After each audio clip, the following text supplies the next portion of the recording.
Hello friends, welcome to SSC crackers. और इस channel पे फिर से आपका बहुत बहुत स्वागत है। आज बहुत ही इंपॉर्टेंट टॉपिक हम लोग पढ़ने वाले हैं, टॉपिक वाइज स्टैटिक जीके में। समझ गए? सोर्सेस ऑफ इंडियन कॉन्स्टिट्यूशन, भारतीय संविधान के स्रोत।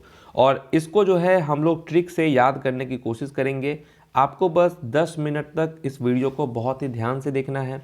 एक बार रिवीजन के तौर पर स्पीड बढ़ाकर इस वीडियो को देख लेना है और उसके बाद पीडीएफ डाउनलोड कर आप रिवीजन कर लेना है आपको बस।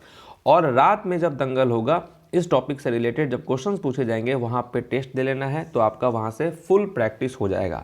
ये 3-4 काम आपको करना है, ये टॉपिक का द एंड हो जाएगा। उसके बाद फिर आपको आने वाले सीजीएल और सीएचएसएल में जब इस टॉपिक से क्वेश्चन पूछे जाएंगे तो एक भी क्वेश्चन आपका नहीं छूटने वाला है। समझ गए? तो चलिए स्टार्ट करते हैं हम लोग। सबसे पहले देखिए, ऑस्ट्रेलिया से हम लोगों ने क्या क्या लिया। ठीक है, भारतीय संविधान में ऑस्ट्रेलिया से क्या क्या लिया गया, तो 3 चीज लिए गए। अब इसी 3 चीजों को कैसे याद करेंगे, बहुत ही इजीली। वो देखिए, यहां पर ऑस्ट्रेलिया के लास्ट में अगर आप देखेंगे लिया, ओके, तो कुछ लेने के लिए कुछ लिया। यहां पर जो लिया है इसी से रिलेट कर रहे हैं हम लोग। तो कुछ लेने के लिए, हम लोग कुछ लेने के लिए, अगर आप ही को बोला जाए कि आपको कुछ लेना है तो लेने के लिए आप क्या करेंगे? सबसे पहले आप एक लिस्ट बनाएंगे कि आपको क्या क्या बाहर से, मार्केट से आपको लेना है। जब आपका एक बार लिस्ट बन जाएगा, उसके बाद उस लिस्ट को लेकर आप जाएंगे अपने घर वालों के पास, सीनियर अथॉरिटी के पास। ठीक है, उसके पास आप पहले परमिशन लेंगे कि भाई देखिए ये सामान, यानी कि मॉम डैड से आप परमिशन ले रहे हैं एक्चुअली में, कि आप जो है वहाँ पर बैठकर उन लोगों से डिसीजन लेंगे कि आपने जो लिस्ट बनाया उसमें से कौन कौन सा अब सामान आने वाला है। तो जब एक बार इन लोगों ने परमिशन दे दिया, उसके बाद आपको पूरी तरीके से आज़ादी हो जाएगी कि आप वो सामान खरीद सकते हैं। अब देखिए यहाँ पर क्या ट्रिक होने वाला है। सबसे पहले आपका क्या है, कंकरेंट लिस्ट। आपने कंकरेंट लिस्ट बनाया, उसके बाद joint sitting of the 2 houses of parliaments. ये जो ज्वाइंट सिटिंग है 2 हाउसेस ऑफ पार्लियामेंट्स का, यहाँ पर बैठकर आपने फाइनल डिसीजन करवाया मॉम डैड से कि ये सामान आपको लेना था। और जब इन लोगों ने परमिशन दे दी तो आपको फ्रीडम मिल गया था ट्रेड, कॉमर्स और इंटरकोर्स के लिए। तो अब आपके एग्जाम में जब भी क्वेश्चन आएगा तो आप तुरंत क्लिक कर सकते हैं कि कहां से क्या लिया गया। जैसे एग्जाम में क्वेश्चन पूछा जाएगा कंकरेंट लिस्ट। अब देखिए, कंकरेंट लिस्ट जैसे ही आपके दिमाग में आएगा तो लिस्ट की बात आएगी तो आप समझ जाएंगे कि आपको मार्केट में कुछ लेना था और आपने तो कंकरेंट लिस्ट तैयार किया था। या अगर एग्जाम में पूछ देगा joint sitting of 2 houses of parliament, तो आपको समझ में आ जाएगा कि यहीं पर तो बैठकर आपने उस लिस्ट को फाइनलाइज करवाया था। और फ्रीडम ऑफ ट्रेड, कॉमर्स और इंटरकोर्स अगर पूछ देगा आपके एग्जाम में, तो आपको ये भी समझ में आ जाएगा, अच्छा ये फ्रीडम हमको कब मिला था, जब हमने 2 हाउसेस ऑफ पार्लियामेंट्स में डिसाइडेड करवाया था कि ये सामान लेना है। तो अब मेरे हिसाब से आप इसको भूलेंगे नहीं। ठीक है, नेक्स्ट है कनाडा। अब देखिए, कनाडा में ये जो कैन है, कैन का मतलब क्या होता है, सकता। आप कर सकते हैं ये काम। तो आप बोलते हैं ना यू कैन डू दिस, तो सकता है। तो आप क्या क्या कर सकते हैं? तो आपको देखिए, एक दिन के लिए आपको बहुत सारी शक्तियां आपको दे दी गई हैं। क्या क्या दे दी गई हैं कि आप क्या क्या कर सकते हैं, ये सुनिए। आप appointment of state governors by the centre, आप ये कर सकते हैं, केंद्र द्वारा राज्य के राज्यपालों की नियुक्ति आप कर सकते हैं। आपको इतना पावर हो गया है कि आप नियुक्तियां कर रहे हैं स्टेट गवर्नर्स, समझ गए, लोगों की। उसके बाद आप उनके पावर को डिस्ट्रीब्यूट कर रहे हैं, distribution of power between central government and state government. यानी कि आप जो है सेंट्रल गवर्नमेंट और स्टेट गवर्नमेंट की जो संघ और राज्य के बीच शक्तियां हैं उसका आप वितरण कर सकते हैं। समझ गए? लेकिन एक कंडीशन ये होगा कि जो मेन शक्ति होगी वो सेंटर के पास ही होगी। समझ गए? उच्चतम न्यायालय का परामर्श, न्याय निर्णयन जो है ये भी आप कर सकते हैं। तो ये जो सकते वाला चीज़ है, ये 3-4 चीज़ है जो कि आप कर सकते हैं। तो बस यहाँ पर क्या है कि पहले हम लोग गवर्नर का अपॉइंटमेंट करवा के पावर डिस्ट्रीब्यूट कर देंगे, मेन पावर सेंटर का ही होगा। समझ गए? तो इससे आप आराम से अब याद कर सकते हैं। अब क्वेश्चन आपके एग्जाम में आएगा कि यहाँ पर पूछ देगा distribution of power between central government and state government, ये कहाँ से लिया गया है, तो आपको तुरंत क्लिक कर जाएगा, अच्छा ये तो मैं ही कर रहा था ना, कैन का बात आ रहा है, तो कनाडा आपका हो जाएगा। Appointment of state governors by the centre, ये भी आप कर सकते हैं, तो कनाडा हो जाएगा। तो ये सब चीज़ आपका कनाडा से लिया गया। अब आता है आयरलैंड। अब देखिए यहाँ पर इसके भी लास्ट में क्या है, लैंड दिया हुआ है। अब आप देखिए, आपको ये लैंड है, ये आपको पसंद आ गया है। अब आप एक बात बताइए, इस लैंड पे आप क्या बनवाना चाहते हैं? इस लैंड पे आप राज्यसभा बनवाना चाहते हैं। अब देखिए, राज्यसभा बनवाना चाहते हैं इस लैंड पे, तो सबसे पहले तो आप क्या करेंगे कि इस लैंड का कौन मालिक होगा, प्रेसिडेंट होगा, पहले तो हम उसका इलेक्शन करवा लेते हैं कि कौन मालिक होगा इस लैंड का। ये जो है पहले डिसाइड जब हो जाएगा, उसके बाद जो ये राज्यसभा बनवाएंगे उसमें कौन कौन से मेंबर लोग रहेंगे उसको भी हम लोग करवा लेते हैं, समझ गए। और उसके बाद जो है directive principles of state policies लगवा दिया जाएगा। तो अब देखिए यहाँ पर इसका ट्रिक कितना आसानी से आप याद कर लेंगे कि लैंड आपका लास्ट में दिया हुआ है, तो आप तुरंत आपके दिमाग में क्लिक करेगा कि लैंड बाई लैंड का मतलब क्या हो गया कि हम जो है एक जमीन पे पहले उस जमीन का मालिक कौन होगा, प्रेसिडेंट कौन होगा, उसका हम इलेक्शन करवाएंगे।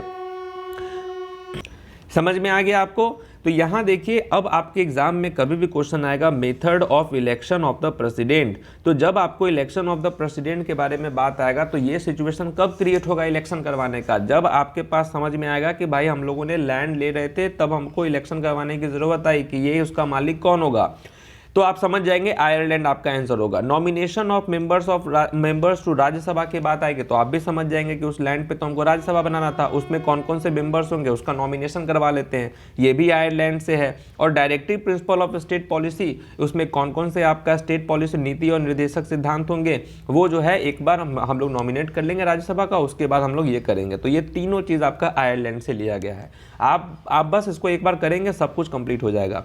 नेक्स्ट आता है यूनाइटेड किंगडम। अब यूनाइटेड किंगडम की बात आई तो यहाँ से हम लोगों ने क्या क्या लिया, तो इसमें जो जो इंपॉर्टेंट है उसको देखते हैं। अब देखिए भारत में जो है भारत में ब्रिटेन के बहुत सारे लोग आ गए थे, यूनाइटेड किंगडम से बहुत लोग आ गए थे। आपको भी मालूम है कि वो लोग कितना मतलब हम लोग आज़ादी से पहले तो वही लोग थे यहाँ पर।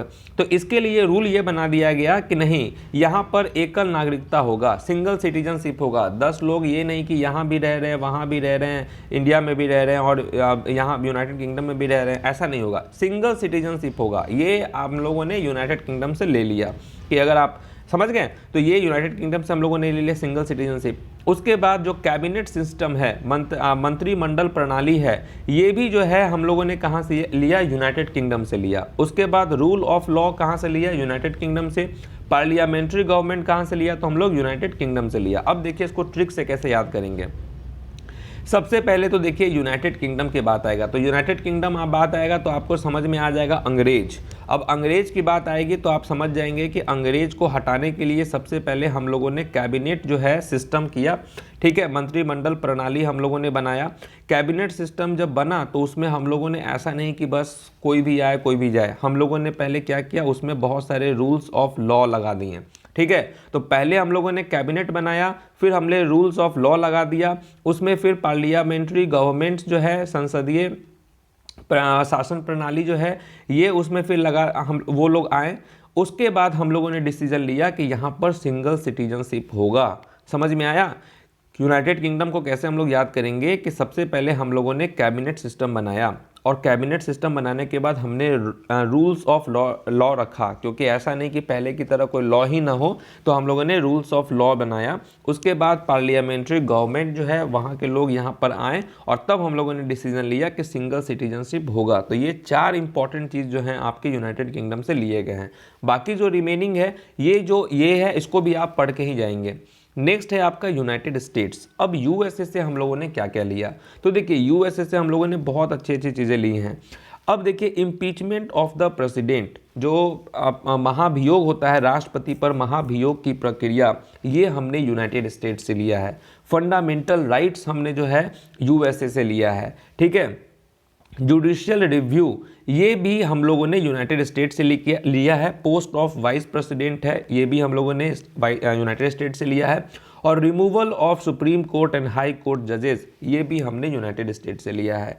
अब देखिए यहाँ पर गौर करने वाली बात क्या है कि हम लोग प्रेसिडेंट पे महाभियोग लगवा रहे हैं, हम लोग सुप्रीम कोर्ट और हाई कोर्ट के जजेस को हम लोग हटा रहे हैं, रिमूवल करवा रहे हैं, समझ रहे हैं। वाइस प्रेसिडेंट के पोस्ट पे हम लोग उस पर हम लोग डिसाइड ले रहे हैं, फंडामेंटल राइट्स। तो कहने का मतलब क्या है कि यूनाइटेड स्टेट्स ऐसे भी बहुत पावरफुल कंट्री है और यही कंट्री से हम लोगों ने क्या क्या ले लिया, पावरफुल चीज़ें ले ली हैं, जैसे कि इम्पीचमेंट, महाभियोग, removal of supreme court and high court जजेस, post of vice president, fundamental rights. जो हमारा मौलिक कर्तव्य अधिकार है वो भी हमने यूनाइटेड स्टेट से ले लिया। अब हमारा मौलिक अधिकार क्या है? हमारा मौलिक अधिकार है कि हम अगर इम्पीचमेंट लगा सकते हैं प्रेसिडेंट्स पे, हम जो है removal of supreme court and high court के जजेस को हटवा सकते हैं, समझ गए। उसके बाद जो है उपराष्ट्रपति, यहाँ पर दिया हुआ है उपराष्ट्रपति का पद एवं राज्यसभा में पादेन सभापति जो है ये कर सकते हैं, post of vice president, judicial review कर सकते हैं। तो ये सब पावर वाला चीज़ हम लोगों ने यूनाइटेड स्टेट से लिया है। नेक्स्ट है जापान। ये तो बहुत सिंपल है, इसको तो आप कभी भूलेंगे नहीं। समझिए कैसे क्या है। प्रोसीजर इस्टेब्लिश्ड बाय लॉ, विधि द्वारा स्थापित प्रक्रिया का सिद्धांत, ये हमने जापान से लिया है। अब इसको कैसे याद करेंगे कि जो भी हमने जो लॉ इस्टेब्लिश्ड किया है, जो भी प्रोसीजर्स जो हमने इस्टेब्लिश्ड किया है लॉ का, बाय लॉ के द्वारा, अगर आप इसको फॉलो नहीं किए तो जोरदार आपको झापड़ लगने वाला है, समझ गए। तो प्रोसीजर इस्टेब्लिश्ड बाय लॉ अगर फॉलो नहीं किया तो झापड़ लगेगा। झापड़ समझते हैं ना, राफ्ता, तो मतलब झापड़ लगेगा। तो ये कहाँ से लिया गया है? जापान से लिया गया है। समझ में आ गया कि कोई भी अब आपसे पूछ देगा प्रोसीजर इस्टेब्लिश्ड बाय लॉ, अब आपको तुरंत ख्याल आएगा कि अरे यार प्रोसीजर जो इस्टेब्लिश्ड लॉ के द्वारा जो किया गया है, अगर हम इसको फॉलो नहीं किए तो झापड़ लगेगा, बस। नेक्स्ट है आपका यूएसएसआर नाउ, जिसको रशिया बोलते हैं हम लोग। यहाँ से हम लोगों ने क्या क्या लिया है रशिया से? तो फंडामेंटल ड्यूटीज़ लिया है, और ideal of justice in the preamble जो है ये भी हमने रशिया से लिया है। अब आप देखिए जो आपका मूल कर्तव्य है, तो मूल कर्तव्य, अगर आपका कोई आपका मूल कर्तव्य है कि आपको लोग अच्छे से रखे, अगर कोई आपको अच्छे से नहीं रख रहा है तो आप क्या करोगे? रूस जाओगे, समझ गए। रूसना का मतलब समझते हो ना, आप उससे मतलब सैड हो जाओगे, रूस जाओगे, आपको फिर मनाना पड़ेगा। तो बस यही हमको ध्यान रखना है कि फंडामेंटल ड्यूटीज़ जो हमारा मूल कर्तव्य है, अगर कोई उसको, अगर हम हमारे मूल कर्तव्य को अगर किसी ने अच्छे से रिस्पेक्ट नहीं दिया तो हम रूस जाएंगे, बस। रूस आपको याद रखना है। और ideal of justice in the preamble जो है ये भी आपका रसिया से ही लिया गया है। नेक्स्ट है आपका जर्मनी। अब जर्मनी देखिए यहाँ पर क्या है, यहाँ पर rights during emergency, suspension of जो फंडामेंटल राइट्स ड्यूरिंग इमरजेंसी। अब जर्मनी, हिटलर का नाम आपने सुना ही होगा, बहुत बड़े तानाशाह थे। तो क्या था, ये अपने सिचुएशन के अकॉर्डिंग एक रूल बना दिए, समझ गए। मतलब क्या है कि वहाँ पे जर्मनी में ये सिचुएशन था कि बहुत बार जो है मतलब लड़ाई वॉर होता रहता था। तो इससे क्या हो गया कि जब भी कभी इमरजेंसी होगा उस वक्त में जो है आपका जो फंडामेंटल राइट्स है उसमें आपका वो उसको आपातकाल के लिए जो है स्थगित कर दिया जाएगा, सस्पेंड कर दिया जाएगा। तो ये आपका जर्मनी से है। तो जर्मनी से कैसे याद रखेंगे कि जर्मनी में हिटलर का जब भी नाम आता है एक तानाशाह के रूप में आता है, तो उस वक्त में क्या है आप समझ लेना है कि एक ताना, फिर जर्मनी आ गया आपका। तो जर्मनी मतलब हिटलर आ गया, हिटलर मतलब फिर वॉर आ गया आपका, वॉर हुआ तो फिर क्या हुआ कि इमरजेंसी का सिचुएशन हुआ, और उस सिचुएशन में आपका जो फंडामेंटल राइट्स था उसको जो है सस्पेंड कर दिया गया। तो ये होगा जर्मनी। नेक्स्ट है साउथ अफ्रीका।